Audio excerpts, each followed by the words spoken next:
ஆராதிக்கக்கூடிய ஒரு நேரத்தை கர்த்தர் நமக்கு தந்திருக்கிறார். இந்த செய்தி, இந்த ஆராதனையை கர்த்தர் நமக்கு இலவசமாக இந்த நாட்களில் தந்திருக்கிறார். எல்லா ஆலயங்களும் அடைக்கப்பட்டிருக்கிற நேரத்தில் கர்த்தரை நாம் ஸ்தோத்தரித்து துதித்து பாடி மகிழும்படியாக நமக்கு ஒரு தருணத்தை தந்திருக்கிறார். கடந்த நாட்கள் முழுவதும் கர்த்தர் நம்மை கண்மணி போல காத்திருக்கிறார். இன்றைக்கும் ஆராதனைக்கு ஆரம்பமாக ஜெபிப்போம். எங்களை அருமையாக நேசித்து வழிநடத்தில் நல்ல பிதாவே, கர்த்தாவே, இயேசுவே, இந்த அருமையான உயிர்த்தெழுந்த நாளில் உங்களுடைய பாதத்தில் நாங்கள் ஒன்றாக கூடி உண்மை ஆராதிக்கும்படியாக ஒரு தருணத்தை தந்திருக்கிறீர். உலகம் முழுவதும் இதே நேரத்தில் கண்ணீரோடும் கவலையோடும் வேதனையோடும் வியாதி கட்டினால் தவித்து முழு நாடும் அங்கலாய்த்துக் கொண்டிருக்கிற நேரம் நாங்களும் அதை எண்ணி வருந்துகின்றோம்.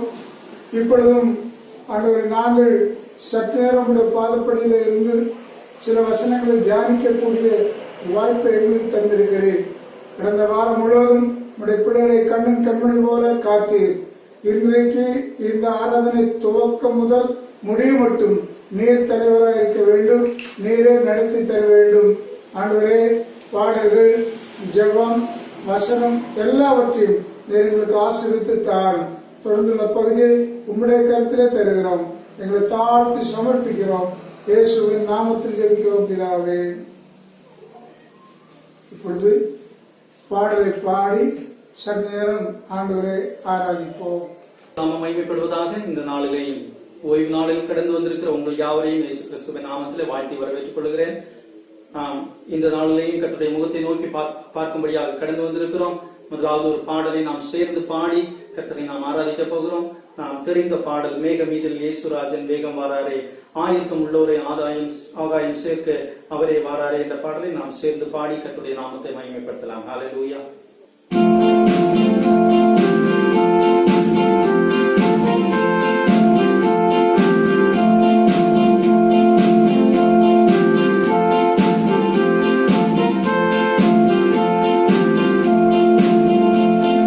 Hey!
சற்று நேரம் கர்த்தரை நோக்கி பார்த்து நாம் ஜெபிக்கலாம். இந்த ஓய்வு நாளிலே அவருடைய பாதத்தில் கடந்து வந்திருக்கிற நம்முடைய வாழ்க்கையில கர்த்தர் நன்மைகளை செய்வதற்கு அவர் போதுமானவர்.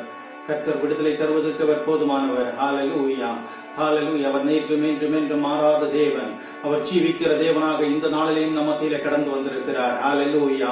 வாய்களை திறந்து கர்த்தரை நோக்கி பார்த்து ஜெபிக்கலாமே. ஹல்லேலூயா. நாம் எந்த இடத்துல இருந்தாலும் கர்த்தர் நம்ம மேல் நோக்கமாயிருக்கிற தேவன். ஹல்லேலூயா, ஹல்லேலூயா. நாம் எப்பேற்பட்ட ஸ்தானத்துல நாம் ஆயிருந்தாலும் கர்த்தர் அந்த இடத்துல இறங்கி வருகிற தேவன். ஹல்லேலூயா. உண்மையாய் முழு இருதயத்தோடு அவரை நோக்கி பார்க்கிற யாவருக்கும் அவர் சமீபமாய் இருக்கிற தேவன். இந்த நாளிலே முழு இருதயத்தோடு கர்த்தருடைய முகத்தை நோக்கி பார்த்து நாம் ஆராதிக்கும் போது கர்த்தர் நம்முடைய வாழ்க்கையில இறங்கி வந்து அற்புதங்களை செய்கிற தேவன், இறங்கி வந்து அதிசயங்களை செய்கிற தேவனாக கர்த்தர். ஹல்லேலூயா. நம்முடைய வல்லமை குன்றி போகாத தேவன். ஹல்லேலூயா. வார்த்தை உண்மை உள்ள தேவன். இந்த நாளிலேயும் நமக்கு நன்மை செய்வதற்கு அவர் போதுமானவர். ஒரு பாடலை நாம் சேர்ந்து பாடி கர்த்தரை மகிமைப்படுத்துவோமா? நமக்கு தெரிந்த ஒரு பழைய பாடலை நாம் சேர்ந்து பாடி கர்த்தரை நாம் ஆராதிக்கலாம். ஹல்லேலூயா. வல்லவரே நன்றியோடு துதிக்கிறோம் ஆண்டவரே. சர்வவல்லமுள்ளவரே நன்றியோடு துதிக்கிறோம். ஹல்லேலூயா. நாம் நேசிக்கும் தேவன் இயேசு இன்றும் ஜீவிக்கிறார். அவர் நேற்றும் இன்றும் நாளை என்றும் மாறாதவர் என்ற பாடலை நாம் சேர்ந்து பாடி கரங்களை தட்டி நாம் பாடி கர்த்தரை மகிமைப்படுத்த போகிறோம். ஹல்லேலூயா. நாம் நேசிக்கும் தேவன் இயேசு இன்றும் ஜீவிக்கிறார். அவர் நேற்றும் இன்றும் நாளை என்றும் மாறாதவர். அவர் நேற்றும் இன்றும் நாளை என்றும் மாறாதவர். நான் பாடி மகிழ்ந்திடுவேன், என் இயேசுவை துதித்திடுவேன். நான் பாடி மகிழ்ந்திடுவேன், என் இயேசுவை துதித்திடுவேன். என் ஜீவ காலமெல்லாம் அவர் பாதத்தில் அமர்ந்திருப்பேன். என் ஜீவ காலமெல்லாம் அவர் பாதத்தில் அமர்ந்திருப்பேன். கடலாம் துன்பத்தில் தவிக்கும் வேளையில் படகாய் வந்திடுவார். கடலாம் துன்பத்தில் தவிக்கும் வேளையில் படகாய் வந்திடுவார். இருள் தனிலே பகலவனாய் இயேசுவை ஒளி தருவார். இருள் தனிலே பகலவனாய் இயேசுவை ஒளி தருவார். நான் பாடி மகிழ்ந்திடுவேன், என் இயேசுவை துதித்திடுவேன். நான் பாடி மகிழ்ந்திடுவேன், என் இயேசுவை துதித்திடுவேன். என் ஜீவ காலமெல்லாம் அவர் பாதத்தில் அமர்ந்திருப்பேன். என் ஜீவ காலமெல்லாம் அவர் பாதத்தில் அமர்ந்திருப்பேன். பாவ நோயாளி வாடும் வேளையில் மருத்துவராகிடுவார். பாவ நோயாளி வாடும் வேளையில் மருத்துவராகிடுவார். மயங்கி விழும் பசிதனிலே மன்னாவை தந்திடுவார். மயங்கி விழும் பசிதனிலே மன்னாவை தந்திடுவார். நான் பாடி மகிழ்ந்திடுவேன், என் இயேசுவை துதித்திடுவேன். நான் பாடி மகிழ்ந்திடுவேன், என் இயேசுவை துதித்திடுவேன். என் ஜீவ காலமெல்லாம் அவர் பாதத்தில் அமர்ந்திருப்பேன்.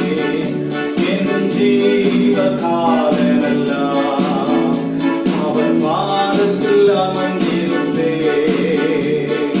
நேசர் என்னோடு துணையாய் ஜீவிக்க நான் இனி கலங்கிடேன். நேசர்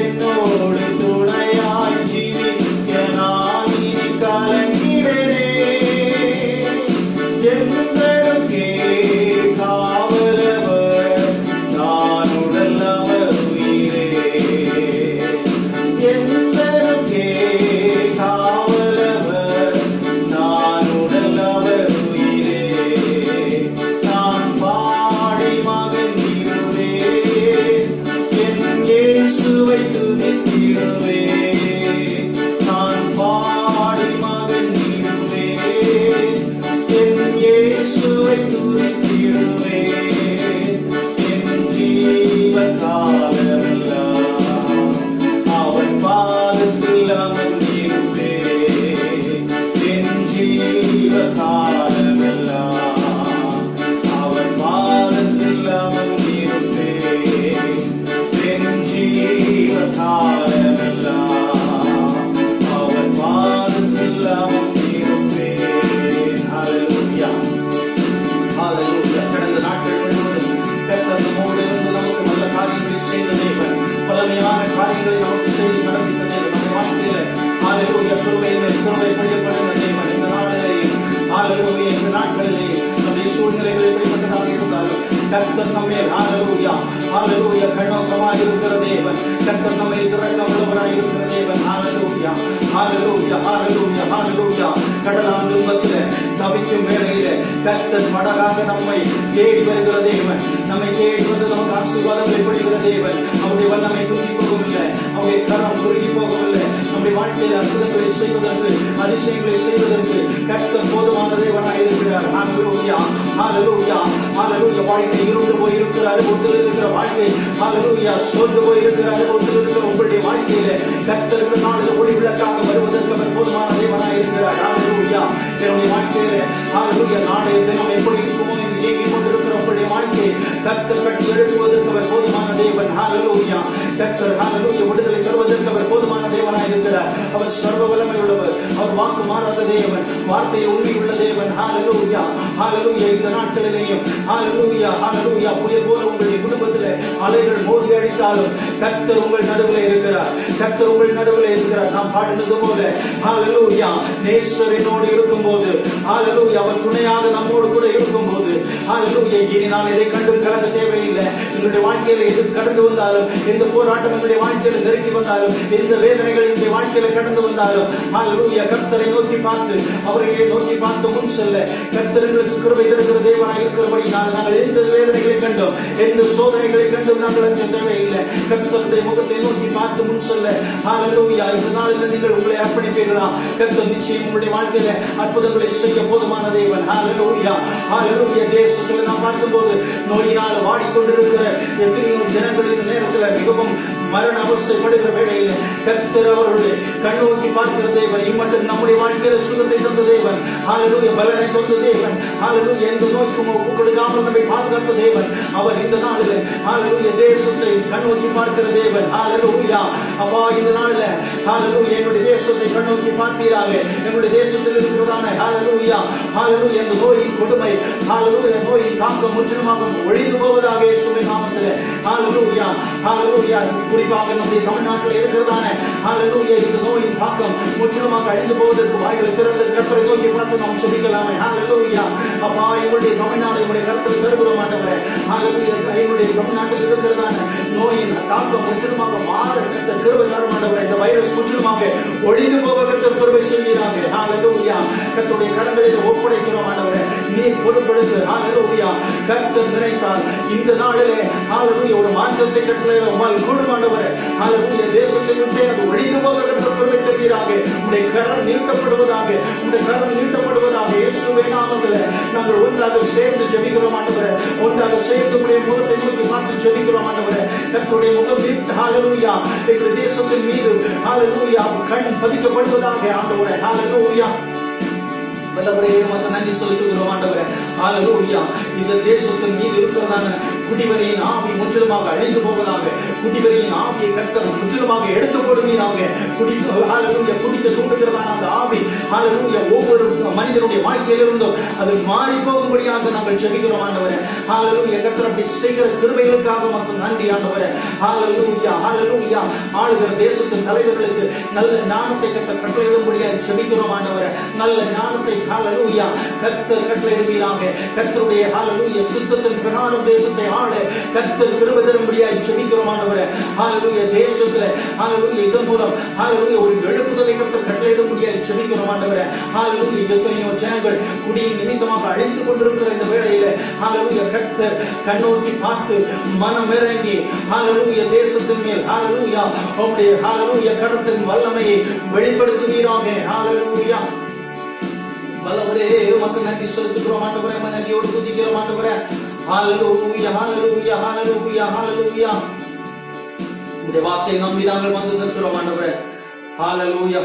உம்முடைய வார்த்தையின் வல்லமை எங்கள் மீது ஹalleluya நீர் வெளிப்படுத்தும்படியாய் ஜெபிக்கிறோம் ஆண்டவரே.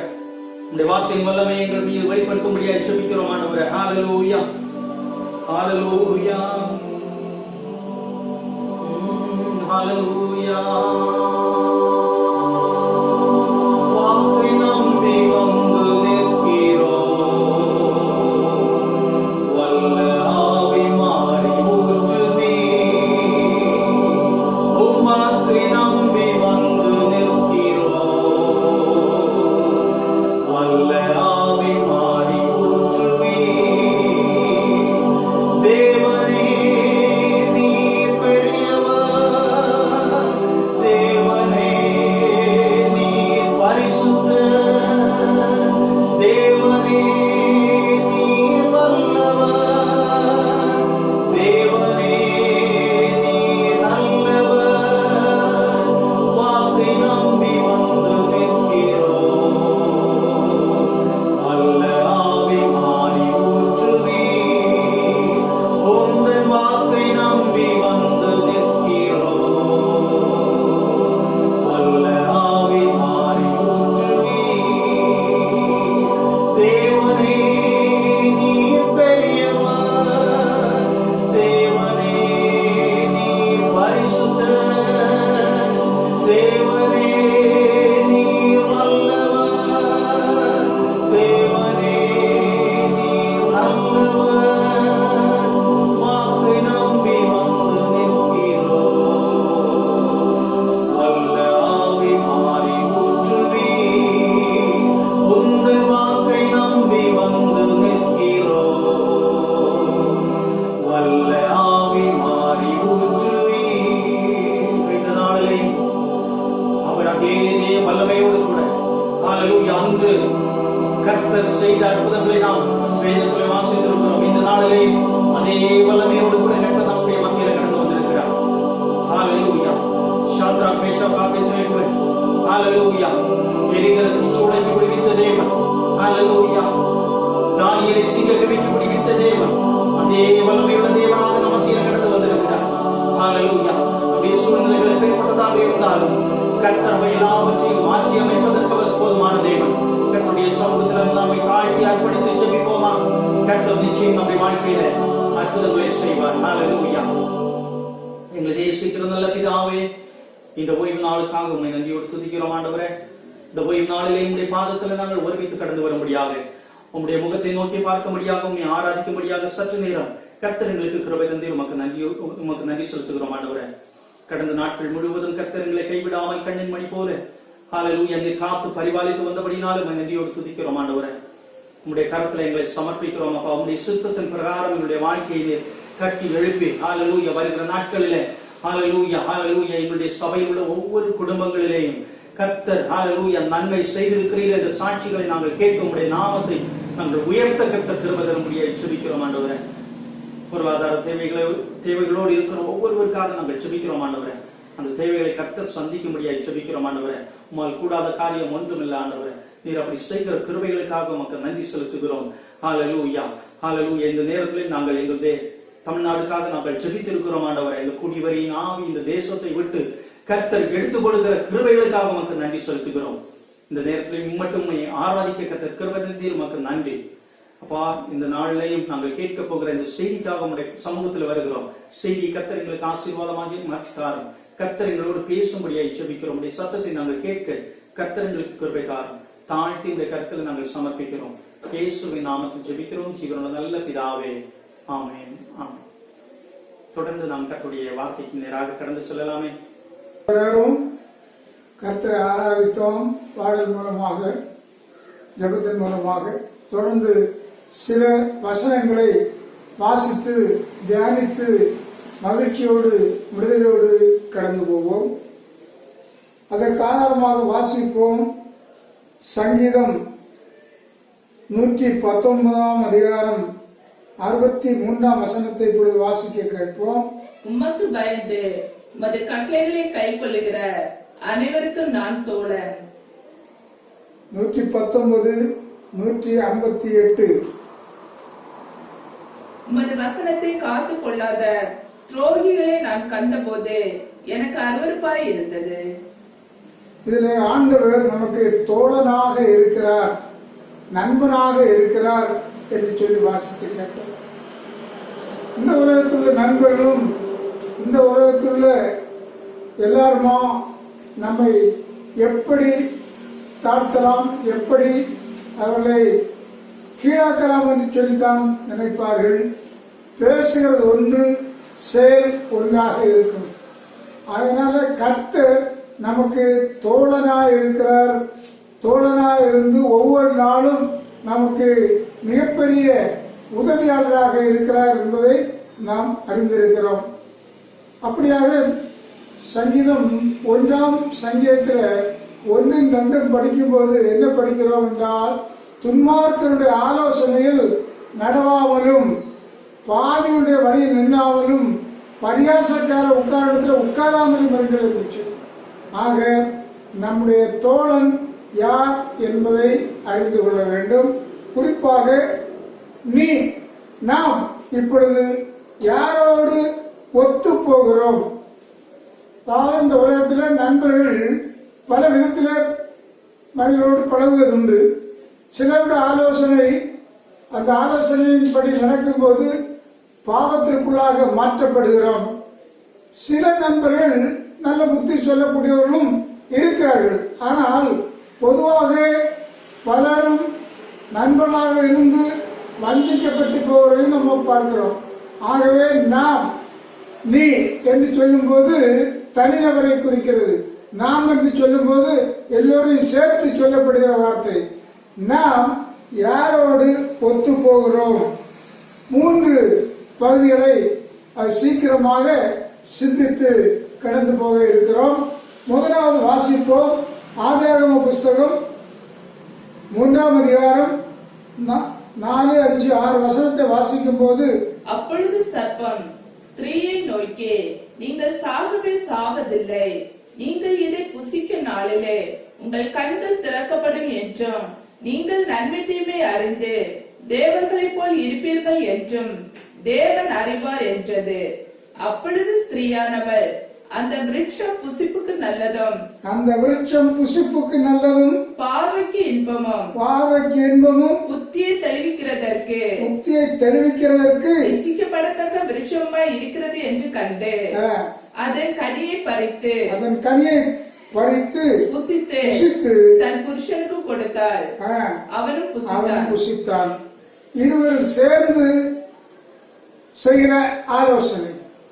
அருமையான சகோதர சகோதரிகள், இந்த நேரத்திலேயும் யார் நம்முடைய தோழன், யார் நமக்கு நல்ல அறிவுரைகளை வழங்குவார்கள் என்று பார்க்கும்போது, நம்முடைய ஆண்டவர் நமக்கு தோழனாய் இருந்தால் அவர் நமக்கு எப்பொழுதுமே நாம் முன்னேற்ற பாதையை நாம் வாழ்ந்திருக்க வேண்டும், நன்றாக இருக்க வேண்டும், பூமியிலேயும் பரத்திலேயும் நித்திய காலமாய் இருக்க வேண்டும் என்று அறிவுரை வழங்குகிறார்.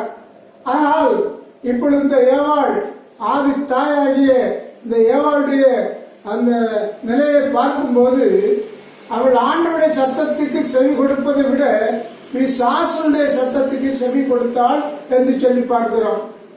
பிசாசு அவன் பொய் சொல்லக்கூடியவனும் பொய்க்கு பிதாவுமாய் இருக்கிறான் என்று சொல்லி பார்க்கிறோம். அதுல 1 பேதுரு 5ஆம் அதிகாரம் 8ஆம் வசனம் படிக்கும் போது, தெளிந்த புத்தியுள்ளவர்களாய் இருங்கள், விழித்திருங்கள், ஏனெனில் உங்கள் எதிராளியாகிய பிசாசானவன் கெர்ச்சிக்கிற சிங்கம் போல் எவரை விழுங்கலாமோ என்று வகை தேடி சுற்றி திரிகிறார். வகை தேடி சுற்றி திரிகிறார். பாருங்கள், பிசாசு யாரை விழுங்கலாம் என்று சொல்லி அவன் சுற்றி திரிகிறவனாக இருக்கிறான்.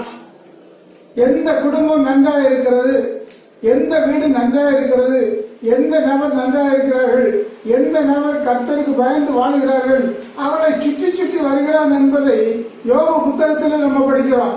யோபு புத்தகத்தில் படிக்கும் போது யோபுவை போல உத்தமனும் சன்மார்க்கும் நீதிமானும் இல்லை என்று கர்த்தர் சொல்லும் போது பிசாசானவன் சொல்லுகிறான், நீ எங்கிருந்து வருகிறேன் என்று ஆண்டவர் கேட்டபோது நான் பூமி எங்கு சுற்றி வருகிறேன். பாருங்க, இந்த உலகத்திலே நாம் இந்த பிசாசை கண்ணினால் காண்பதில்லை.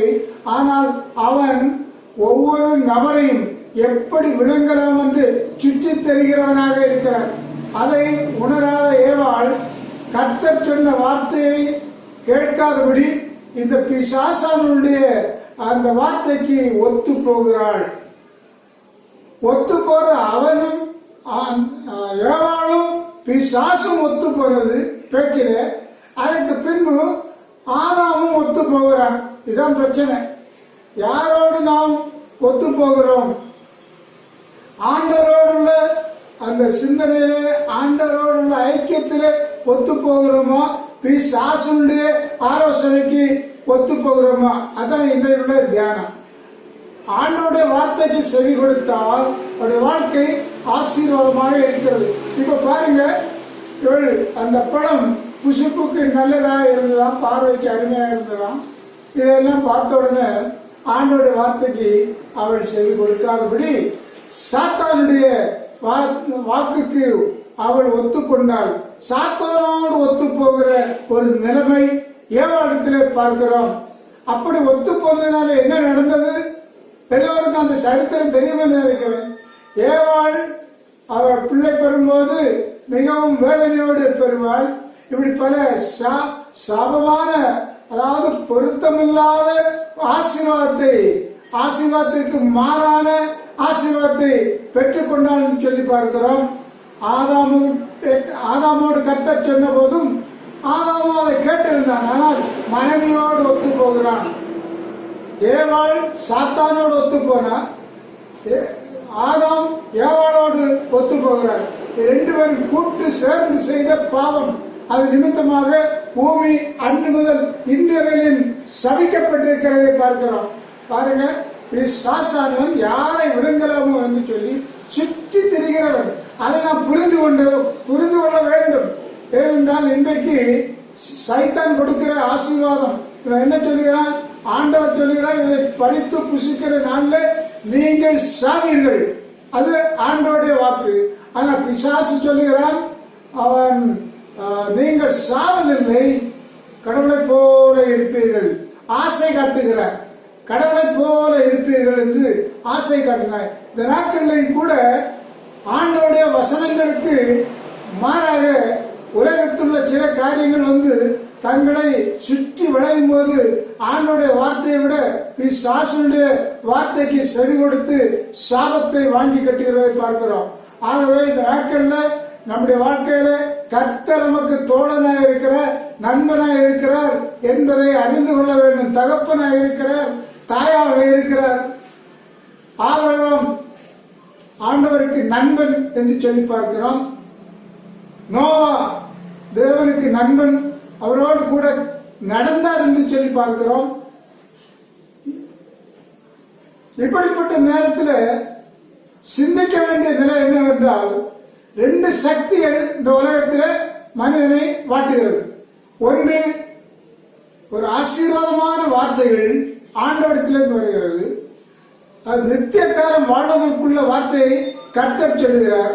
ஆனால் நரகத்தில் போகக்கூடியதற்கு பிசாசானவன் ரொம்ப லகுவான வழிகளை சொல்லுகிறான். இதைத்தான் மக்கள் கேட்டு நாட்கள்ல ஆண்டவரை விட்டு பலரும் தூரம் போகிறார்கள். ஆகவே பாருங்கள், அன்றைக்கு அந்த பழம் ரொம்ப இனிப்பு நல்லதா இருந்துதான், ரொம்ப அழகா பார்வைக்கு நல்லதா இருந்துதான். உடனே பறித்தாலாம், புசித்தாலாம், ஆதாமுக்கும் கொடுத்தாலாம், இருவரும் சேர்ந்து சாப்பிட்டார்களாம். பாருங்க, இன்றைக்கு நீங்க ஒரு நல்ல பழத்தை சாப்பிடக்கூடாதுன்னு எல்லாருக்குமே சுகர் வியாதி வந்து தாக்கி இருக்கிறது. அன்றைக்கு இந்த அம்மா பறிச்சு புசித்த அந்த பழம் போல இந்த நாட்கள்ல ஒருவருக்குமே நல்ல பழம் சாப்பிட முடியாத ஒரு நிலைக்கு மக்கள் அன்று முதல் தள்ளப்பட்டிருக்கிறார்கள். காரணம் அன்றைக்குள்ள சாபம். ஆண்டோடைய வார்த்தைக்கு செவி கொடுக்காதபடி பிசாசுடைய வார்த்தைக்கு செவி கொடுத்ததினார். ஆகவே நம்முடைய வாழ்க்கையில எப்பொழுதுமே ஆண்டவரோடு ஒத்து போக வேண்டும். ஆண்டவர் நமக்கு நண்பனாக இருக்க வேண்டும். ஆண்டவர் நமக்கு துணையாளராக இருக்க வேண்டும். ஆண்டவர் நம்மை தூக்கி சுமக்கக்கூடியவராக இருக்க வேண்டும். ஆண்டவர் நம்மை பாதுகாக்கக்கூடியவராக இருக்க வேண்டும். ஆண்டவர் நம்மை பரலோகத்துக்கு போகும் வரையிலையும் அவர் பராமரித்து பாதுகாக்கிறவராக இருக்க வேண்டும். அந்த ஒரு நிலையில அந்த சூழ்நிலையை மனதிலே கொண்டு கர்த்தருடைய வார்த்தைக்கு எப்பொழுது செவி கொடுக்க கர்த்தர் நமக்கு உதவி செய்வாராக. இரண்டாவது பகுதியை படிக்கும் போது 1 ராஜாக்கள் 21 அதிகாரம் 7ஆம் வசனம். அப்பொழுது அவன் மனைவியாகிய எசபெல் அவனை நோக்கி, நீர் இப்போது இஸ்ரவேலின் மேல் ராஜபாரம் பண்ணுகிறவர் அல்லவா? நீர் எழுந்து போஜனம் பண்ணி மனமகிழ்ச்சியாயிரும். இஸ்ரவேலன் ஆகிய நாபோத்தின் திராட்சை தோட்டத்தை நான் உமக்கு கொடுப்பேன் என்று சொன்னார். பாருங்கள், இங்கே பிறர் பொருளை இச்சிக்கிற வஞ்சிக்கிற ஒரு அனுபவம். அதிலேயும் கணவனும் மனைவியும் ஒத்து போகிறார்கள். கணவன் ஓரளவில் மனசாட்சியின்படி அப்பொழுது எந்த தீர்மானம் எடுக்காதபடி நாபோத் என்றால் அந்த குடிமகன். இந்த குடிமகனுக்கு அரசனுடைய வீட்டிற்கு முன்னாலே ஒரு திராட்சை தோட்டம் இருக்கிறது. அந்த அதிகாரத்தை படித்தால் நமக்கு விளங்குகிறது. அந்த திராட்சை தோட்டத்தை இந்த ஆகாப் ராஜா பார்த்தபோது அவருக்கு அதை எப்படியாவது தட்டி எடுக்க வேண்டும். இவருக்கு ராஜா உலகம் முழுவதும் அவருக்கு தான். ஆனாலும் இன்னொருவருடைய திராட்சை தோட்டத்தை நன்றாக விளைந்து படுத்திருக்கிறது. அதை பார்த்தவுடைய ஒரு இச்சை மனதிலே வருகிறது. இது நமக்கு இருந்தால் நல்லா இருக்குமே, அது நம்முடைய வீட்டுக்கு எதிராக முன்னாலே இருக்கிறதே என்று சொல்லி எண்ணி அதை எப்படியாவது எடுத்துக்கொள்ள வேண்டும் என்று சொல்லி இந்த தோட்டக்காரனுடைய அந்த வீட்டிலே சென்று அவனை இங்க வருத்தி கேட்கிறார், அப்பா இந்த தோட்டத்துக்கு பதிலாக உனக்கு என்ன வேண்டுமோ தருகிறேன், இதை எனக்கு கொடு என்று சொல்லும் போது பாவம் அந்த குடிமகன் சொல்லுகிறான், ஐயா மன்னித்துக் கொள்ளும், உம்மை வணங்குகிறேன். பிதாக்களுடைய சுதந்திரத்தை வெளியே யாருக்கும் கொடுக்க கூடாது என்று பிரமாணம் இருக்கிறது. பழைய ஏற்பாடுள்ள ஒரு மிகப்பெரிய அந்த நிபந்தனை, பிதாக்களுடைய சுதந்திரத்தை மற்றவர்களுக்கு கை மாறக்கூடாது என்று. அதன் அடிப்படையில் அந்த குடிமகன் சொல்லுகிறான், இது என்னுடைய பிதாக்களுடைய சுதந்திரம், அதை நான் கொடுக்க முடியாது என்றான். உடனடியாக இந்த ஆகாப் ராஜா அவனை பிடித்து சிறைச்சாலையில் போடுங்கள் என்று சொல்லவில்லை. ஆனால் கொஞ்சம் மனசாட்சியுடைய அந்த ஆகாப் ராஜா அப்படியே அமைதியாக வீட்டிலே சென்று கட்டிலே போய் அப்படியே குப்பரை படுத்து விட்டார். வேற ஒன்றும் சொல்லல, மனைவி எடுத்து சொல்லல, பேசாம படுத்து விட்டார். இந்த மனைவி மத்தியானம் ஆகிறது, உணவுக்காக இவர் எழும்பவில்லை. போய் பார்க்கிறார், கமந்து படுத்திருக்கிறார். இதை பார்த்த உடனடியாக இவளுக்கு என்ன புரிந்தது, இங்க பாருங்க எழும்பும் ஆதாரம் விஷயம். இவர் எழுப்பவே இல்லை. என்ன செய்கிறது, இன்னும் எழுப்பின உடனே என்ன அவனுக்கு என்ன பிரச்சனை பாருங்க. ஒரு மனைவி சொல்லுகிறார், அவர் ராஜா, இந்த அம்மா துணைவியார். இந்த துணைவியார் சொல்லுகிறார், என்ன பிரச்சனை நான் பார்த்துக் கொள்கிறேன். இவர் அந்த நடந்த சம்பவத்தை சொல்லுகிறார். நம்முடைய முன்னாலே இருக்கிற திராட்சை தோட்டத்தை அந்த நாபோத்தில் கேட்டேன், அவன் தரமாட்டேன் என்று சொன்னான். இவ்வளவுதானா பாருங்க, ராஜா அமைதியா இருக்கிறார். இந்த அம்மா சொல்றாங்க, இவ்வளவுதானா நான் பார்த்துக் கொள்கிறேன் என்று மிகப்பெரிய சவாலை விட்டு சாப்பிடும் எழும்பி சாப்பிட வச்சுட்டான். வச்சு முடிஞ்சது. நான் பார்த்துக் கொள்கிறேன்னு சொன்னாலே சில பொய் சொல்லக்கூடிய சாட்சிக்காரர்களை கூப்பிட்டு மேட்டரை சொல்லி இவன் நாபோத்தை எப்படியாவது கொலை செய்ய வேண்டும், கொலை செய்து அந்த ஆஸ்தியை எடுத்துக்கொள்ளலாம் என்று எண்ணி கல்லறிந்து கொலை செய்தார்கள் என்று சொல்லி பார்க்கிறோம். பாருங்க, தன்னுடைய ஆஸ்தியை கொடுக்காத நிமித்தமாக வேற ஒரு குற்றமும் ஒரு தவறும் அவன் செய்யவில்லை. ஆனால் இந்த ராஜாவுக்கு கொஞ்சம் மனசாட்சி இருந்தது. ஆனால் இந்த வீட்டம்மாவுக்கு அந்த மனசாட்சியே இல்லாமல் அவரை கொலை செய்தார்கள். வந்து சொல்ல பிற்பகுதியை வாசிக்கும் போது நாம் அதில் காண்கிறோம். பிற்பகுதியில சொல்லுகிறார், வந்து சொல்லுகிறார் நாபோத்திட்ட, ஆகாப் ராஜாவிடத்தில் சொல்லுகிறார், நாபோத்து இறந்து விட்டார், நீர் அந்த ஆஸ்தியை நமக்கு எடுத்துக் கொள்ளலாம் என்று சொன்னார். பாருங்க, இவருடைய ரத்தம் நாய்கள் நக்கிறதாக வேதத்தில் படிக்கிறோம்.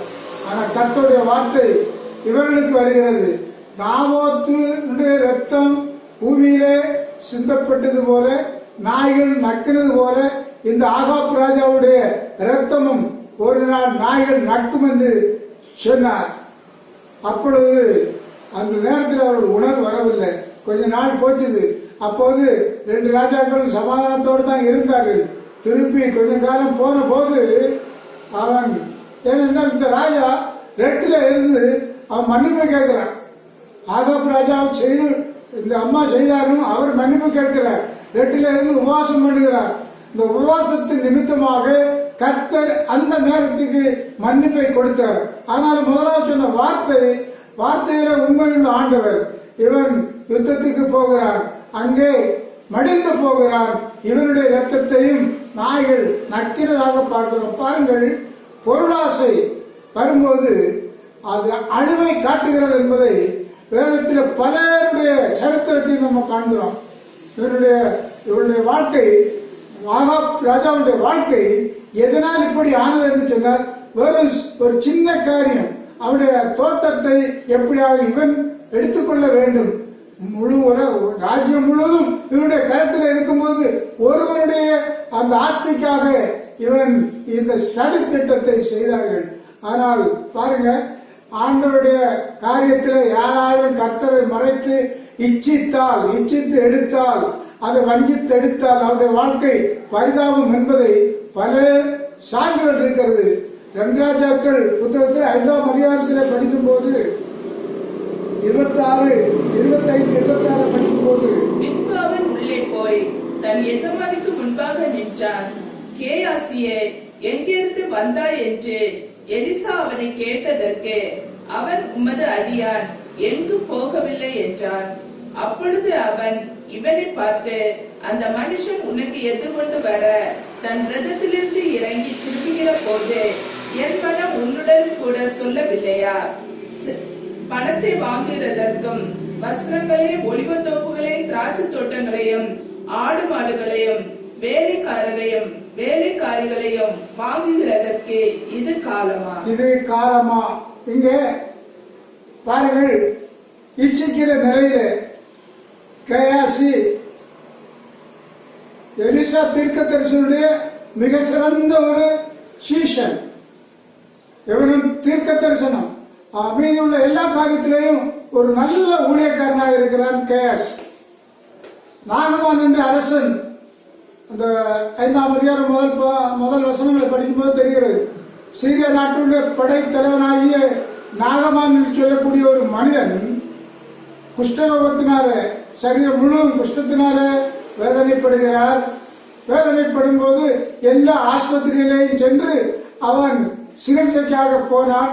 ஒரு ஆஸ்பத்திரி அவனுக்கு ஒரு மருந்தும் ஒரு வைத்தியமும் அவருக்கு ஒத்துக்கொள்ள முடியவில்லை.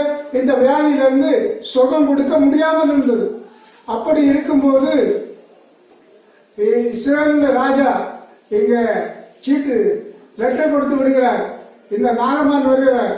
இந்த நாகமான் வருவதற்கும் ஒரு சிறுவன் உதவியாக இருந்ததை நம்ம படிக்கிறோம். இதுல பல பகுதிகள் உண்டு. இருந்தாலும் சுருக்கமாக சொல்லும் போது, அந்த சிறு பெண், அடிமையாக பிடித்து கொண்டு வந்த பெண் சொல்லுகிறார், எங்க ஊர்ல எங்க இடத்துல இப்படி ஒரு தேவ மனுஷன் இருக்கிறார், அவரிடத்திலே போவார் ஆனால் இவருடைய வியாதி சுகமாகும் என்று அவருடைய நாச்சியாரிடத்தில் சொல்லும் போது நாச்சியார் சொல்லுகிறார்கள், இது நம்மை வஞ்சிக்கும்படியாக சொன்ன வார்த்தை என்று அவர் எடுத்துக்கொள்ளாதபடி, ஏனென்றால் எல்லா வைத்தியரையும் பார்த்து விட்டார், இனி ஒருவரையும் பார்க்க வேண்டியதில்லை, கடைசியாக இது வாழ்வாக இருந்தாலும் தாழ்வாக இருந்தாலும் இந்த பெண்மணியினுடைய வார்த்தைக்கு செவி கொடுப்போம் என்று சொல்லி அவர் சீட்டும் வாங்கி கொண்டு லெட்டரை கடிதத்தை வாங்கி கொண்டு அங்கு சென்றார். அங்கே சென்றபோது அங்கே ராஜா வேதனைப்படுகிறார்.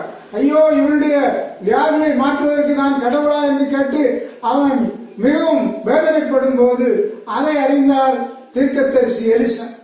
அறிந்த உடனடியாக, நீர் ஏன் கவலைப்படுகிறீர், நீர் ஏன் பாரப்படுகிறீர், அவனை என்னிடத்தில் வர சொல்லும் என்று சொன்னார். அப்பொழுது அந்த தீர்க்கதரிசி சொன்னார், சரி, எங்களுக்கு பாஸ்டர் அங்க இருக்கிற அவரிடத்துல நீங்க போங்கள். சரி, நல்லது. ஏன்னா அங்க இருந்து லெட்டர் வாங்கியாச்சு, இவர் இப்பொழுது இங்க வக்காலத்து பண்ணியாச்சு, உடனடியாக இது எனக்கு வாய்க்கும் என்று சொல்லி சந்தோஷப்பட்டார். சரி, ரத்தத்தை எடுத்துக்கொண்டு எல்லாருமா சேர்ந்து போகிறார்கள். எல்லா பொருள்கள், எல்லா உச்சிதமான பெரிய பெரிய பொருள்களை வாங்கி கொண்டுதான் போனார்கள் பிரசன்டேஷன் கொடுக்க. ஆக எல்லாம் கொண்டு போனார்கள். போகும்போது போகிற வழியில இவர் மனதில் எண்ணினது என்னவென்றால், அங்குள்ள பிரசஞ்சாரி என்னை கண்ட உடனே எழும்பி ஓடி வந்து, ஏன்னா படை தளபதி வருகிறார், ராஜாவுக்கு அடுத்த ஸ்தானத்தில் இருக்கிறவர் வருகிறார் என்று எழும்பி நின்று வரவேற்பார் என்று அவர் எண்ணிக்கொண்டார். ஆனால் அதற்கு மாறாக இங்க சம்பவம் நடக்கிறது. போய் முற்றத்தில் நின்ற உடனடியாக தீர்க்கதரிசி சொல்லுகிறார், எலிசா சொல்லுகிறார், அந்த குளத்துல போய் 7 தடவை முங்கு, வேற ஒன்றும் செய்ய வேண்டாங்க. எப்படி இருக்கும்? இவருக்கு மனதுல மிகவும் வேதனையா போச்சு. ஏமாந்து போனோம் என்று சொல்லி அவர் வருத்தப்பட்டார். வருத்தப்பட்டு திரும்பி போக இருக்கும்போது மற்ற வேலைக்காரர்கள் மற்றவர்கள் சொன்னார்கள், ஐயா, பெரிய காரியத்தை செய்ய சொன்னால் செய்வீர், ஆனா இப்பொழுது ஒரு லகுவான காரியம், அந்த நதியில போய் 7 தடவை முங்கணும், இவ்வளவுதானே, செய்து பாரும் என்று. சரி, உங்களுடைய வார்த்தையின்படியும் அவர் சொன்ன வார்த்தையின்படியும் செய்கிறேன் என்று அந்த குளத்துல முங்கிக் கொண்டே இருந்தார். 1, 2, 3, 4, 5, 6 தடவை எண்ணும் முறையிலையும் சரீரத்தில் எந்த மாற்றமும் இல்லை. எப்படி இருக்கும்? ஐயோ, நான் வறுமையாக வந்து வறுமையாக போகிறேன்னு என்று நினைத்திருப்பார். ஆனாலும் பரவாயில்லை, எல்லாரும் சொன்னாங்க, இன்னும் ஒண்ணு இருக்குல்ல, முங்கும். முங்கினான், எழும்பினான், சிறுபிள்ளை அந்த சரீரத்தை போல அது மாறியதை வேதத்தில் நம்ம படிக்கிறோம். பாருங்க, அது ரொம்ப சந்தோஷப்பட்டு இங்க எலிசாவிடத்துல வந்து இந்த கொண்டு வந்த பிரசன்டேஷன் எல்லாம் கொடுக்கிறார். நல்ல பொற்பாலங்கள், வெள்ளிப்பாலங்கள், நல்ல சால்வு, இதெல்லாம் கொண்டு வந்தார். நல்ல புதப்பு, நல்ல பார்வைக்கும் அழகு, அது உபயோகிப்பதற்கு நல்ல அந்த போர்வைகள் எல்லாம் இருந்தது. எல்லாவற்றையும் அவர் கொடுக்க போகும்போது, இல்லை, நான் இதெல்லாம் வாங்குவதில்லை. இவருக்கு வேதனை, என்னடா என்னுடைய சரீரம் இவ்வளவு சுகமாச்சுது, ஒரு பிரசன்டேஷன் கொடுத்தா வாங்கலையே, அப்படிப்பட்ட ஒரு வருத்தம் இருந்தது. ஆனாலும் வேற வழி இல்லை, அவர் வேண்டாம் என்று சொன்னார். இதை பார்த்து கொண்டே இருக்கிறார். இங்கதான் பிரச்சனை. பொருளின் மீது, மற்றவர் பொருள் மீது இச்சை வந்தால் என்ன நடக்கும் என்பதை அறிந்து கொள்ளும்படியாக இது ஒரு மிகப்பெரிய படிப்பாக இருக்கிறது. இந்த கேஎஸ்சி இதெல்லாம் பார்க்கிறார், இந்த பொருளை எல்லாம் பார்க்கிறார். இவர் வேண்டாம் என்று சொன்னார். சரி, அவர்கள் புறப்பட்டாச்சு. புறப்பட்டு போன உடனே இவர்கள் பின்னால ஓடுகிறார். பாருங்க, குதிரை ரதங்கள் எப்படி ஓடும், அதை விட மிச்சமாக இவர் ஓடுகிறார் பின்னால. ஓடி ஓடி ஓடி போய் அதோட ஒட்டி கொண்டார். கேட்கிற, என்ன ஏதாவது உங்க பிரசங்கர் சொன்னாரா வாங்கு? ஆமா ஆமா, இப்பதான் வந்தாங்க, இப்பதான் வந்துட்டாங்க கொஞ்சம் பேரு இந்த சார்புக்கும் பொருள் வாங்குறதுக்கு. அவருக்கு ரொம்ப சந்தோஷம், வாங்க வந்துட்டான்னு சொல்லி நாகமானுக்கு ரொம்ப சந்தோஷம். ஆனால் இப்ப பாருங்க, திருப்பி எல்லாவற்றையும் வாங்கி கொண்டு வந்துட்டான். இவருக்கு சுமக்க வேண்டிய அளவுல அவர் எல்லாம் கொடுத்து விட்டார். எல்லாம் கொண்டு வந்து இறக்கி வச்சுட்டு இவர் ஒண்ணும் தெரியாதது மாதிரி அங்க போகிறார். போகும்போதுதான் நாம வாசித்த பகுதியை பார்க்கிறோம். கேஆசியே எங்கே இருந்து வருகிறார் பாருங்க. போய் அவருடைய வாழ்க்கையில ஒரு தவறு செய்தால் மனங்கசந்து அழுத கர்த்தர் மன்னிப்பு கொடுக்கிறார். அதுல போய் வந்துன்னு சொன்னா அவன் சாபக்கேடை வாங்குகிறார். இப்போ இவன் நான் எங்கேயுமே போகவில்லைன்னு சொன்னா பாருங்க, உடனடியாக நாகமானுடைய குஷ்டம் இந்த கேஆசிக்கு வந்ததை நம்ம அறிகிறோம். இது எதனால இருந்தது? இவனுக்கு பொருளாசை, மற்றவர்கள் பொருளை எடுக்க வேண்டும். இப்போ ஆகாப் ராஜாவுக்கு வந்தது என்னது? அந்த பாவம், அந்த குடிமகனுடைய அந்த ஆஸ்தியை பற்றி கொள்ள வேண்டும். இவனுக்கு வந்தது அந்த பொருள்களை எல்லாம் வாங்கிக் கொள்ள வேண்டும். இதனால வந்தது அவருக்கும் மிகப்பெரிய ஒரு மோசமான சாவு, மரணம் வந்தது. அவருடைய ரத்தம் நாய்கள் நக்கினது என்று சொல்லி வேதத்தில் படிக்கிறோம். இந்த நாகமானுடைய குஷ்டம் இந்த கேசிக்கு வந்தது என்று அறிகிறோம். எதனால? அவருடைய பொருளாசை. ஆகவே ஒத்து போகிறது, யாரோடு ஒத்து போக வேண்டும். இப்பொழுது தேவனுடைய அருமையான வார்த்தை நமக்கு வரும்போது அது சரியானபடி மனதில் பதித்து, இது கர்த்தர் சொல்லுகிற காரியமா பிசாசான ரெண்டு பேரும் சொல்றோம். கர்த்தர் நம்ம நித்தியத்துக்கு போகக்கூடிய வழிகளை சொல்லுவார், பிசாசானவன் நரகத்துக்கு போக வேண்டிய வழியை சொல்லுவார். எது நமக்கு தேவையோ அதை நாம் பற்றி கொள்ள வேண்டும். ஆகவே நாம் யாரிடத்திலே ஒத்து போகிறோம். இப்பொழுது அந்த நாபோத்துடைய திராட்சை தோட்டத்தை எடுத்துக்கொள்ளும்படி இருவரும் ஒத்து போனார்கள். அது நிமித்தமாக சாபக்கேடு. இப்பொழுது மூன்றாவது ஒரு பகுதி வாசியுங்கள். அப்போஸ்தலர் நடபடிகள் 5ஆம் அதிகாரம் 1-2. அனனியா என்னும் பேருள்ள ஒருவனும் அவனுடைய மனைவியாகிய சப்பீராலும் தங்கள் காணியாட்சியை விட்டார்கள். தன் மனைவி அறிய அவன் கிரயத்திலே ஒரு பங்கை வஞ்சித்து வைத்து, தன் மனைவி அறிய அதில் ஒரு பங்கை எடுத்து வஞ்சித்து வைத்து ஒரு பங்கை கொண்டு வந்து அப்போஸ்தலருடைய பாதத்திலே வைத்தான். பேதுரு அவனை நோக்கி, அனனியாவே, நிலத்தின் கிரயத்தில் ஒரு பங்கை வஞ்சித்து வைத்து பரிசுத்த ஆவியினிடத்தில் பொய் சொல்லும்படி சாத்தான் உன் இருதயத்தை நிரப்பினது என்ன? அங்கேயும் பாருங்கள், இந்த ரெண்டு பேரும் சேர்ந்து செய்த ஒன்று. கர்த்தருடைய பங்கை வஞ்சிக்கிற ஒரு நிலையை பார்க்கிறோம். கர்த்தரை எப்படி மனிதன் வஞ்சிக்கலாம்? அது மல்லிகா தீர்க்க தரிசன புத்தகத்தில் சொல்லப்படுகிறது. அதை இப்படி வாசிக்க வேண்டாம், பலருக்கும் தெரிந்த வசனம். ஆண்டோடைய காரியத்தை எப்படி ஒரு மனிதன் வஞ்சிக்க முடியும்? ஆண்டோடைய பங்கை எப்படி வஞ்சிக்க முடியும்? இப்பொழுது அனனியா சப்பீரா என்ற ஒரு தம்பதிகள் இருக்கிறார்கள். இவர்களுக்கு ஆஸ்தி நிறைய இருந்திருக்கிறது என்று பார்க்கிறோம். எப்படியும் அன்றைக்குள்ள நாட்களில் ஆஸ்திகளை விற்று அப்போஸ்தலருடைய பாதத்தில் கொண்டு வந்து எல்லாரும் சேர்ந்து அனுபவிப்பார்கள். இந்த நாட்களிலும் பல இடங்கள்ல சில சபைகள்ல கூட அப்படி போதிக்கிறதும் உண்டு. எல்லாவற்றையும் விற்று எங்களிடத்தில் கொண்டு வாருங்கள், உங்களுடைய பிள்ளைகளுடைய காரியத்தை பார்ப்போம், எல்லாம் செய்வோம் என்று சொல்லுகிற சபைகள் சிலது இப்பொழுதும் இருக்கிறது. அது அன்றைக்கு அப்போஸ்தலருடைய காலத்துல அது முக்கியமாக ஒரு பங்காக இருந்தது.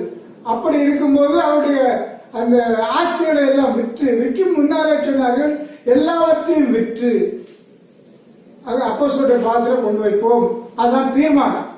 கடைசியிலே இவர்கள் விற்கும் போது பாருங்க, சைத்தான் இவருடைய மனதில் கொஞ்சம் நல்ல சிந்தனையை கொடுக்காதபடி கெட்ட சிந்தனையை கொடுத்தார். அந்த சிந்தனைக்கு அவர்கள் இருவரும் ஒத்து போனார்கள்.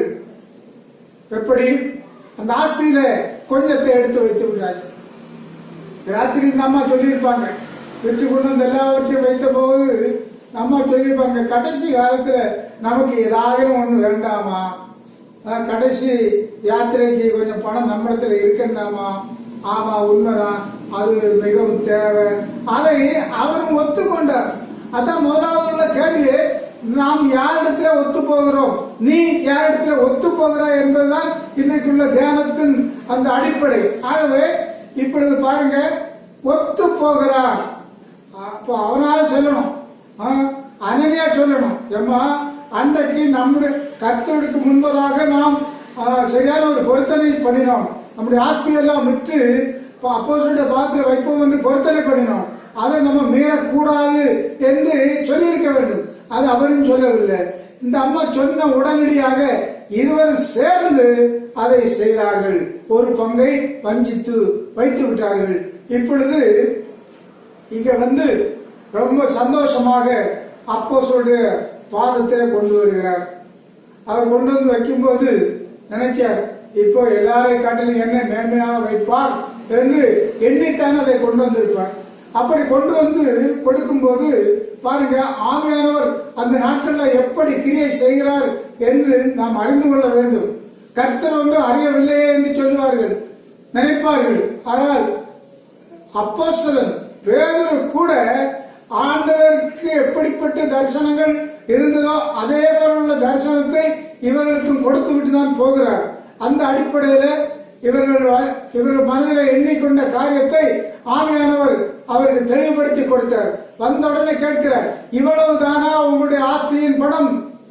பாருங்க, இல்ல கொஞ்சம் கொஞ்சம் எடுத்து வச்சிருக்கேன் பாருங்க, அதை நான் அப்படி மறைச்சிட்டேன், மன்னித்துக் கொள்ளுங்க, நான் பிறகு கொண்டு வர வேண்டும் என்றார். கொஞ்சம் கூட விட்டுதுன்னு சொல்லி இருந்தால் அவனுக்கு அது மன்னிக்கப்பட்டிருக்கும். ஆனா அங்கேயும் பொய் சொல்லுகிறான். கேஆர்சி பொய் சொன்னான், இவனுக்கு பொய் சொல்லுறான், ஏவாளும் பொய் சொல்றான். எல்லாருமே பொய் பொய் பொய். காரணமே பொய்யின் ஆவி என்று ஒன்று இருக்கிறது. அந்த பொய்யின் ஆவி மன்னுடைய உள்ளத்துல கிரியை செய்யும். எப்படி என்றால் 1 ராஜாக்கள் 22ஆம் அதிகாரம் அந்த 22ஆம் வசனம் படிக்கும்போது 1 ராஜாக்கள் 22ஆம் அதிகாரம் அந்த 22ஆம் வசனம் படிக்கும்போது என்ன படிக்கிறோம் என்றால், எதனால் என்று கர்த்தர் அதை கேட்டார். அப்பொழுது அது, நான் போய் அவருடைய தீர்க்கதரிசிகள் எல்லாருடைய வாயிலையும் பொய்யின் ஆவியா இருப்பேன். போதும். அப்போ பிசாசுடைய தந்திரமே பொய் சொல்லக்கூடிய நிலைதான். இப்பொழுது இந்த அனனியா பொய் சொன்னார், இவ்வளவுதான் என்று. உடனடியாக அவன் மரித்து போனான், கீழே விழுந்தார், மரித்து போனார், கொண்டு போய் அடக்கம் பண்ணினார்கள். இதை தெரியாமல் மனைவி வருகிறார். மனைவி வரும்போது மனைவி சிந்தனை, என்னுடைய கணவனார் இப்பொழுது எங்க மேல கொண்டு போய் அந்த பலிபீடத்தின் மேல உட்கார வச்சிருப்பாரு, என்ன ஆஸ்தியில் உள்ள பணம் அத்தனையும் கொண்டு போய் கொடுத்துட்டாரு பாருங்க. ஏகப்பட்ட பணம் உண்டு, அதுல எல்லாம் கொண்டு போனதுனால இவருக்கு முதலிடம் கொடுத்திருப்பார்கள் என்ற சிந்தனையில ரொம்ப சந்தோஷத்தோடு வருகிறார். வந்து அப்போஸ்தலனுடைய பாத்திர வரும்போது சொல்லுகிறா, அப்போஸ்தலன் பேதுரு கேட்கிறார், இவ்வளவுதானா உங்களுடைய ஆஸ்தி? ஆமா. பாருங்க, அங்கேயும் அவளும் போய் சொல்ற. இப்ப 2 பேரும் ஒத்து பேசின காரியம், அதனால அவளும் ஒத்து போகிறார். இந்த ஒத்து போகிறதுனால வருகிற விலையை பாருங்க. அதுல அவளுடைய வாழ்க்கை உடனடியாக முடிந்தது. எடுத்துக்கொண்டு போய் அவளை அடக்கம் பண்ணினார்கள்.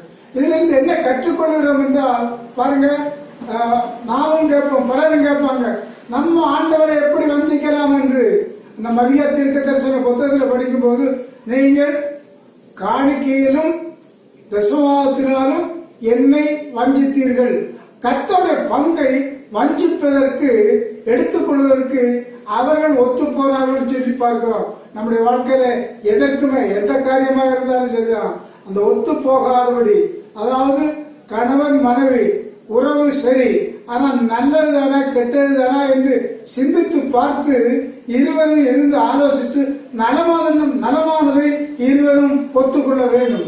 தீமையான காரியத்தை இருவர் சேர்ந்து ஒத்துக்கொள்ளும் போது வருகிற பிரச்சனைகள் இப்படி. முதலாவது, சில வேளையில எல்லாம் பிசாசு நம்மை வஞ்சிக்கிறார். இப்பொழுது ஆதாமை ஏவாளையும் பிசாசானும் வஞ்சித்தார். அதற்கு காரணம் பிசாசுடைய வார்த்தைக்கு இருவரும் ஒத்துக்கொண்டார்கள். அவருடைய வாழ்க்கை சாபமாக முடிந்தது. 2வது, பிறருடைய பொருளை வஞ்சிக்கவோ இச்சிக்கவோ செய்தால் அவருடைய வாழ்க்கை நிர்பந்தமாக முடிகிறது. 3வது, கர்த்தருடைய பங்கை வஞ்சிக்கிறவனுடைய வாழ்க்கை பரிதாபமாக முடிகிறது. ஆகவே இந்த ஆராதனை இது உலகத்துக்குள்ள அந்த கன்வென்ஷன் பிரசங்கம் அல்ல. இது சபைக்கு கர்த்தர் கொடுக்கிற வார்த்தை. சபை ஆராதனையில கர்த்தர் சபை மக்களுக்கு கொடுக்கிற வார்த்தை. நாம் யாரோடு ஒத்து போகிறோம்? அப்படி ஒத்து போகிற வாழ்க்கையில இருந்து இந்த நாட்கள்ல கர்த்தர் எனக்கு நண்பனாய் இருக்கிறார். முதலாவது வாசித்த வசனம் தோழன் என்று சொல்லி பார்க்கிறோம். தாவீது சொல்கிறார், அவர் இன்று தோழனாய் இருக்கிறார் என்று. ஆகவே கர்த்தரை ஒரு நண்பனாக வைத்து கர்த்தர் எனக்கு ஆலோசனை தருகிறார் என்று சொல்லி ஆண்டவரிடத்திலே அந்த தொடர்பை கேட்டு பரிசுத்த ஆவியானவருடைய அந்த வல்லமையோடு பரிசுத்த ஆவியானவர் எப்படி நடத்துகிறாரோ அதன்படி வாழ கர்த்தர் இந்த நாட்கள்ல நமக்கு உதவி செய்வாராக. இந்த நேரத்திலேயும் நாம் கேட்ட வசனத்தை மனதிலே கொண்டு ஜெபிப்போம்.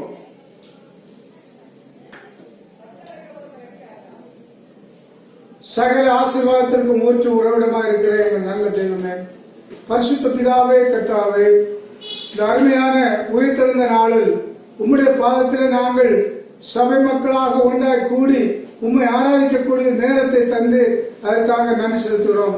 ஆண்டவரே, இந்த நாட்களிலே இந்த உலகம் முழுவதும் இந்த கொரோனா வைரஸினால பாதிக்கப்பட்டு முழு நாடும் ஆண்டவரை தத்தளித்துக் கொண்டிருக்கிற நேரம் என்பதை நாங்கள் அறிகிறோம். இந்த வைரஸை சீக்கிரமாய் மாற்றி தர வேண்டும் என்று நாங்கள் ஜெபித்திருக்கிறோம். இந்த நாட்களில் இந்த வைரஸை முற்றிலுமாய் மாற்றும்படியாக நாங்கள் ஜெபிக்கிறோம் கர்த்தாவே. ஆண்டவரே, இந்த நாட்களில் ஆலயங்கள்ல சுதந்திரமாய் ஆராதிக்க முடியாதபடி இருக்கிற நாட்கள், ஆண்டவரை சீக்கிரமாக இந்த பிரச்சனைகளுக்கெல்லாம் நீர் பதில் தந்து ஆண்டவரே, மனுமக்கள் செய்த பாவங்களை எல்லாம் நீர் மன்னித்து ஆண்டவரே, ஒவ்வொரு நாட்டிலேயும் நடக்கிற அந்த கொடிய சம்பவங்களை எண்ணி இந்த நாட்களில் இந்த வைரஸ் வந்திருக்கிறதை நாங்கள் அறிந்திருக்கிறோம். ஆண்டவரே, மனிதர்கள் ஆண்டவரே அகம்பாவத்தோடும் ஆணவத்தோடும் பெருமையோடும் இருக்கிறதை நினைத்து நீர் நாட்களில் இதை அனுமதித்திருக்கிறீர் கர்த்தாவே. ஆனால் இதை சீக்கிரமாக முடித்து எங்களுக்கு சுதந்திரமாய் ஆராதிக்கக்கூடிய வாய்ப்புகள் ஆலயங்கள் திறக்கப்பட நீர் உதவி செய்யும் ஆண்டவரே. இப்பொழுது கர்த்தாவே, இந்த நாட்களிலே இந்த வைரஸ் நிமித்தமாக எல்லா நாட்டிலேயும் இருக்கிற எல்லா அதிகாரிகளையும் நினைக்கிறோம் கர்த்தாவே. குறிப்பாக அந்த காவல்துறை நண்பர்கள் அவர்கள் செய்கிற பணிகள், ஆண்டவரே, டாக்டர்கள் நர்சுகள் செய்கிற பணிகள், உதவியாளர்கள் செய்கிற பணிகள், ஆண்டவர் ஒவ்வொரு மாவட்டத்தில் உள்ள கலெக்டர்கள் எல்லாரையும் நினைக்கிறோம். ஆண்டவர் எல்லோருக்கும் இந்த நாட்கள்ல புதிய அனுபவம், புதிய கிருபை, புதிய சுகம் சரீரத்திலே அவர்களுக்கு இந்த வியாதி தாக்கப்படாமல் இருக்க நாங்கள் வேண்டி ஜெபிக்கிறோம். பலருக்கு இப்படிப்பட்ட வியாதி அவர்களுக்கு பரவி இருக்கிறதை நாங்கள் அறிந்திருக்கிறோம். அப்படிப்பட்ட இந்த வியாதி ஒரு அதிகாரிகளையும் தாக்காதபடி ஆண்டவரே நீர் காத்துக்கொள்ள வேண்டும். ஒரு மக்களும் இதில் ஆண்டவரே மாண்டு போகாதபடி நீர் கூட இருந்து உதவி செய்யும். இப்பொழுது கர்த்தாவே, எங்களை தாழ்த்துகிறோம். எங்கள் சபை மக்கள் ஒவ்வொருவரையும் உங்களுடைய கருத்தை தருகிறோம். எங்களுடைய சபை மக்களுடைய பலரும் குடும்பத்தில் உள்ளவர்கள் வெளிநாட்டிலே இருக்கிறார்கள், வெளி மாநிலத்திலே இருக்கிறார்கள். அவர்களுக்கெல்லாம் இந்த நாட்களில் நீரே தோழனாக, நண்பனாக, ஆண்டவரை உதவியாளராக, துணையாளராக இருந்து காத்து கொண்டு வருகிறீர். உமக்கு நன்றி. தொடர்ந்து இந்த நாட்களில் நம்முடைய பிள்ளைகளை கண்ணின் கண்மணி போல நீர் பாதுகாத்துக் கொள்ளுங்க ஜெபிக்கிறோம். ஆண்டவரே, கடந்த வாரம் முழுவதும் எங்களது தேவைகளை சந்தித்து ஆண்டவரே, இந்த இக்கட்டான நாட்களிலேயும் எங்களுக்கு ஒரு குறைவும் இல்லாதபடி நீங்கள் நடத்தி வருகிற தயவுக்கு நன்றி. இந்த நாட்கள், இந்த வாரம் முழுவதும் உங்களுடைய கிருபை கூட இருக்கட்டும், உங்களுடைய ஆசீர்வாதம் தங்கி இருக்கட்டும். ஆண்டவரே, இந்த வசனத்தை கேட்ட ஒவ்வொரு மக்களையும் இந்த நாட்கள்ல ஆண்டவரே, இந்த 3 பகுதிகள் ஆண்டவரே அவருடைய மனதில பதிந்து இந்த நாட்களில் வாழ அவர்களுக்கு கிருபை கொடுத்தலும். இதை ஒரு முறை கூட மனதிலே கொண்டு இதை மனதிலே பதித்து அதை ஆராய்ந்து அதை ஆண்டவர் இந்த நாட்களில் சுதந்திரமாக்கிக் கொள்ள கிருபை கொடுக்கும்படியாக ஜெபிக்கிறோம். இப்பொழுது எங்களை தாழ்த்துகிறோம். தொடர்ந்துள்ள நாட்கள் எல்லாம் உங்களுடைய கிருபை எங்களோடு கூட இருக்கட்டும். இயேசுவின் நாமத்தில் ஜெபிக்கிறோம் பிதாவே, ஆமென். ஆண்டவராகிய இயேசு கிறிஸ்துவின் கிருபை, பிதாவாகிய தேவனுடைய அன்பு, பரிசுத்தாவே ஐக்கியம் யாவரோடும், குறிப்பாக இந்த ஆராதனையில் பங்கு கொள்கிற ஒவ்வொருவரோடும், தங்கள் குடும்பங்களோடும், எங்கள் தேசத்தோடும் இன்றும் என்றும் சதா காலங்களிலும் தங்கியிருப்பதாக. ஆமென். ஆண்டவர் தாமே உங்கள் அனைவரையும் ஆசீர்வதிப்பாராக. ஜெயம் கொடுப்பவரா, ஜெயம் கொடுப்பவரா, ஜெயம் கொடுப்பவரா, எல்லாவற்றையுமே செய்வேன், எல்லாவற்றையுமே செய்வேன். பலன் கொடுப்பவரால், பலன் கொடுப்பவரால், பலன் கொடுப்பவரால், எல்லாவற்றையுமே செய்வேன், எல்லாவற்றையுமே செய்வேன். கிருபை அளிப்பவரால், கிருபை அளிப்பவரால், கிருபை அளிப்பவரால், எல்லாவற்றையுமே செய்வேன், எல்லாவற்றையுமே செய்வேன். ஜெயம் தருபவரால், ஜெயம் தருபவரால், ஜெயம் தருபவரால் எல்லாவற்றையுமே செய்வேன், எல்லாவற்றையுமே செய்வேன், எல்லாவற்றையுமே செய்வேன்.